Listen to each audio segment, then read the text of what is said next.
रोज़न में गज़ल पेश खिदमत है। शायर हैं एहसान दानिश। नज़र फरेब कज़ा खा गई तो क्या होगा, हयात मौत से टकरा गई तो क्या होगा।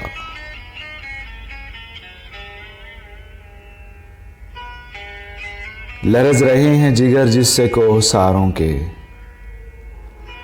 अगर वो लहर यहां आ गई तो क्या होगा।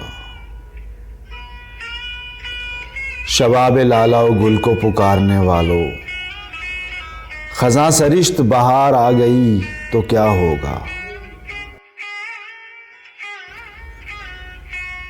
खुशी छीनी है तो गम का भी एतमाद न कर, जो रूह गम से भी उकता गई तो क्या होगा। ये फिक्र कर के इन आसूदगी के धोखों में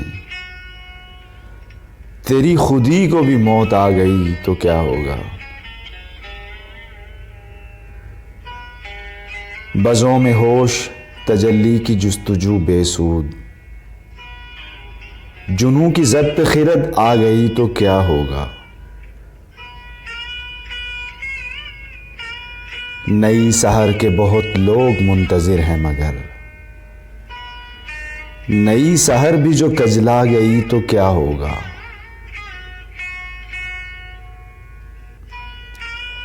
न रहनुमाओं की मजलिस में ले चलो मुझको, मैं बेअदब हूं हंसी आ गई तो क्या होगा। वो मौत जिसकी हम एहसान सुन रहे हैं खबर, रमूज़ ज़ीस्त भी समझा गई तो क्या होगा। नज़र फरेब कज़ा खा गई तो क्या होगा, हयात मौत से टकरा गई तो क्या होगा।